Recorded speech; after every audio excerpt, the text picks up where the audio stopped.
লাউ দিয়ে টাকি মাছের ঘন্ট বাংলাদেশের ঐতিহ্যবাহী খাবার।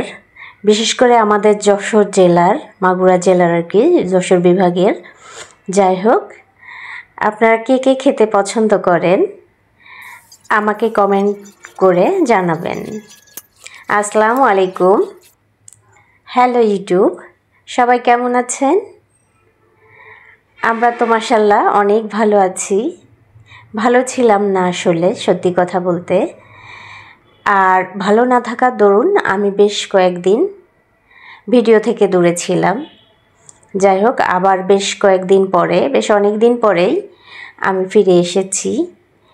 আমরা তো ভালোই আছি আলহামদুলিল্লাহ। আপনারা সবাই কেমন আছেন? আশা করি ভালো আছেন। আজ আমি গোটা একটা লাউ নিয়ে নিয়েছি আর টাকি মাছ নিয়েছি। আমি আজ লাউ দিয়ে টাকি মাছের ঘন্ট করব। আসলে আজ নয়, ভিডিওটা আমার বেশ কয়েকদিন আগের, কিন্তু আসলে অনেক ব্যস্ত ছিলাম।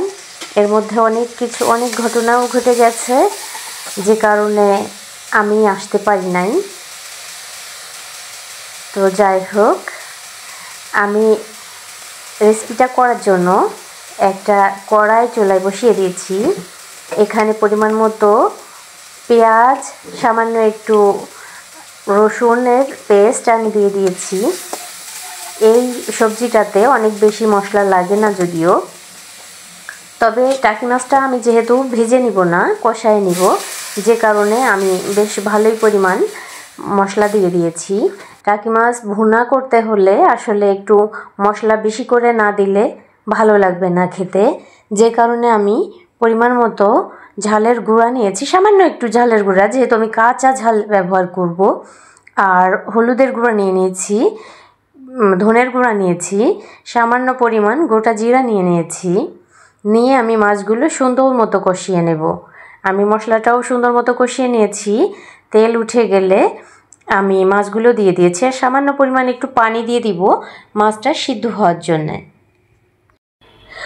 আসলে ঠান্ডা আসি করে চলেই আসছে, সবার শরীরের অবস্থাই কম বেশি খারাপ, খুব একটা ভালো না। আমরাও তার ব্যতিক্রম না।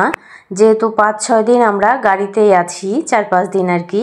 হঠাৎ করে আমার শ্বশুর মারা গিয়েছে, তো আমরা অনেক দৌড়াদৌড়ি করেছি মাগুরা থেকে। আমার শ্বশুর মারা গিয়েছে গত বৃহস্পতিবার রাত 1:30টার সময়। আমরা জানার পরেই গাড়িতে, ওর বাবা তো আগেই চলে গিয়েছিল, দুপুরেই চলে গিয়েছিল। আর পরে আমরা গেছি আমি আমার 2টা বাবুকে নিয়ে। যদিও আমার বাচ্চারা ছোট, তারপরেও ওরা ওর দাদুকে তো দেখবেই। আমরা ঢাকাতে যাইনি, সরাসরি আমাদের দেশের বাড়ি চাপায় চলে গিয়েছিলাম, মাগুরা থেকে চাপায়। 3:30টায় গাড়িতে উঠেছি, আর পরের দিন বেলা 12টায় আমি গাড়ি থেকে নেমেছি। এরপরে একটা রাত চাপায় কাটানোর পরে আমরা ঢাকাতে ব্যাক করেছি, যেহেতু আমার মেয়ের পরীক্ষা, যে আমার সময় নষ্ট করা যাবে না। পরে ঢাকাতে ওরকম সন্ধ্যা 7টার দিকে আবার মাগুরায় আসার জন্য অ্যারেঞ্জমেন্ট শুরু করে দিয়েছি। পরে তো আমার ভাইয়ের সাথে এসেছি, যেহেতু একটু দেরি করে এসেছি। গাড়িতে উঠেছি আমরা 10টায়। তো তারপর আবার এসি বাস ছিল, যে কারণে গলার অবস্থা খুবই খারাপ।